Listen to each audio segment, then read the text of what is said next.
Halo semuanya, perkenalkan saya Koptina Claudia Cantika. Saya di sini akan membahas terkait perubahan Undang-Undang Dasar 1945 atau bisa disebut dengan amandemen.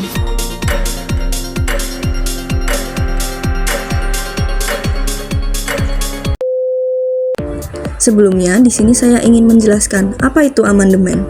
Amandemen merupakan istilah yang digunakan dalam perubahan secara resmi pada dokumen untuk dilakukan perbaikan. Perubahan tersebut bisa berupa untuk menambahkan atau menghapus catatan yang ada karena adanya kesalahan ataupun ketidaksesuaian dengan kondisi sekarang ini.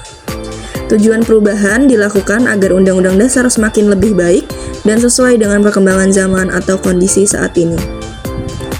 Hal tersebut bisa menjadi alasan bahwa Undang-Undang Dasar perlu dan atau diperbolehkan untuk diubah jika tidak sesuai dengan kebutuhan masyarakat saat ini. Pada awalnya, Undang-Undang Dasar 1945 membentuk struktur ketatanegaraan yang hanya bergantung kepada MPR sebagai kekuasaan tertinggi, sehingga akan mengakibatkan tidak adanya saling mengawasi dan saling mengimbangi. Amandemen Undang-Undang Dasar ini juga merupakan suatu wujud tuntutan dari masa reformasi karena pada tahun 1998 terdapat unjuk rasa besar-besaran yang memberikan harapan besar terhadap perubahan untuk menuju penyelenggaraan negara yang lebih demokratis, transparan, akuntabel, dan tertuju tata kelola pemerintah yang baik. Pertama-tama, ada 5 syarat yang harus dipenuhi untuk mengamandemen Undang-Undang Dasar 1945, yaitu 1.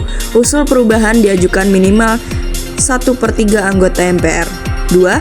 Alasan perubahan pasal harus jelas. 3. Sidang MPR harus dihadiri minimal 2/3 anggota MPR. 4. Keputusan perubahan harus disetujui minimal 50% ditambah 1 dari anggota MPR. 5. Pasal mengenai bentuk negara tidak dapat diubah. Seperti yang kita ketahui bahwasannya Undang-Undang Dasar telah mengalami 4 kali amandemen yang mengubah struktur ketatanegaraan bangsa Indonesia. Amandemen ini telah terjadi di antara tahun 1999 hingga 2002. Pada amandemen pertama yang merupakan hasil dari sidang MPR di Jakarta yang diselenggarakan pada tanggal 14 sampai 21 Oktober 1999 menghasilkan beberapa perubahan. Perubahannya yaitu terkait dengan perubahan 9 pasal dalam Undang-Undang Dasar 1945. Pada pasal 7 yang terkait dengan masa jabatan presiden, awalnya presiden dan wakil presiden memegang jabatannya selama masa 5 tahun dan sesudahnya dapat dipilih kembali.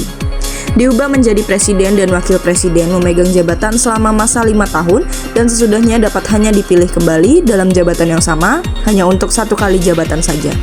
Yang artinya setelah undang-undang diamandemen, masa jabatan presiden hanya selama 5 tahun per periode dan hanya bisa menjabat selama 2 periode saja.